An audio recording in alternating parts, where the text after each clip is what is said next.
here in Harambe, Twende. That means let's go. So, John Boy, everyone, welcome aboard the Simba 1. My name is Jordan. I'll be your safari guide today as we journey through the Harambe Wildlife Reserve. Is it anyone's first ever safari? That's lovely. Wonderful. Welcome aboard. If you are returning, then welcome back. Now, a quick safety reminder, I do need you guys completely seated at all times as we journey through the reserve today, whether the truck is in motion or not. If we do have any lap sitters, that is a-okay. Just make sure that they are indeed seated on those laps at all times, not being held in the air for a better view or being passed from parent to parent, lap to lap.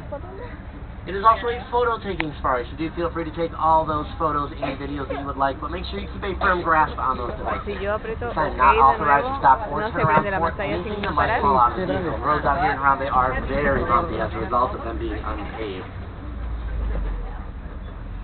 I already see a couple of animals visiting the Little Aturi Forest up there. You'll see some light brown antelope up on that hill. Those are greater kudu. Now they can weigh as much as 750 pounds fully grown. And I count 3 of them, and all 3 of them look like females. You can tell because they don't have any horns. Not only would their male counterparts have had horns, they're the longest horns of all of the antelope species, reaching lengths of up to 71 inches long. That's about 5 feet 11 inches per horn, so imagine having 2 almost 6-foot long horns sticking out of the top of your head. It'd be pretty noticeable as well. Over on the right, you'll actually see a dark brown animal with some black and white striped legs. That's an okapi. Now, a lot of people think that because of those very distinguishable legs that it might be related to the zebra. It is not. It is actually the only living relative of the giraffe. It is a similar skull structure to that giraffe, as well as a prehensile tongue.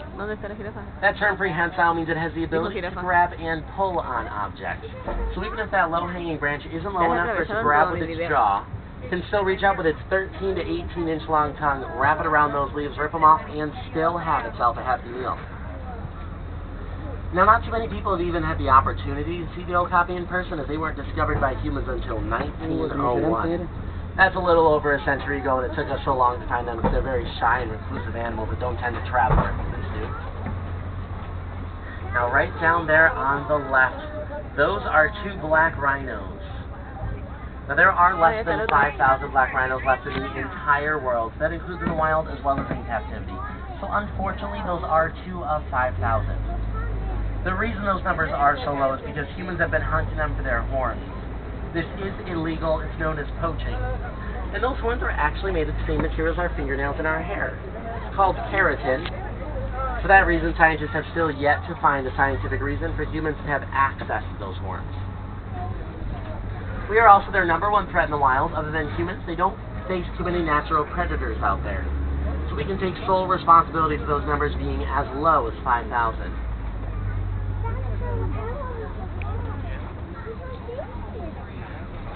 Now next up, we're going to head on down to the Safi River to see if we can find any river-dwelling animals out here today.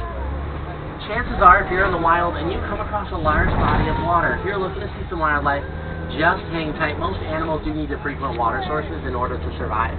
So you are likely to be visited by something. And if you guys find yourself in the wild and you're not looking to see wildlife, definitely make your way back to civilization as soon as possible. There truly is wildlife everywhere, and that does include in your own front and backyards as well.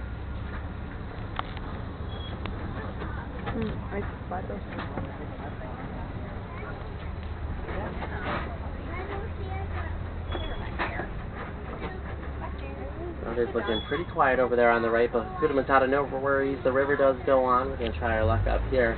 Oh, look at that. Right over there on the left, it looks like there's a whole bloat of hippos over there. A group of hippos is known as a bloat of hippos.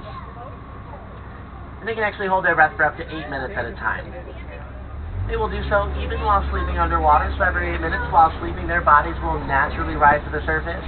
They can go up with that fresh air and then go back down. They don't even have to wake up to do that. And those white birds on that island, those are the pink-backed pelicans. They get that name because during their mating season, their back feathers will indeed turn a pinkish color. They're also colonial nesting birds. They will nest in groups of 20 to 500 pairs. So you could potentially see as many as 1,000 of them nesting in one place at one given time. Now down on the left, you'll see 4 hippos on land. If you look to the right of the 4th hippo, you'll see a little baby hippo down there as well. I do need everyone seated for me, though. Now the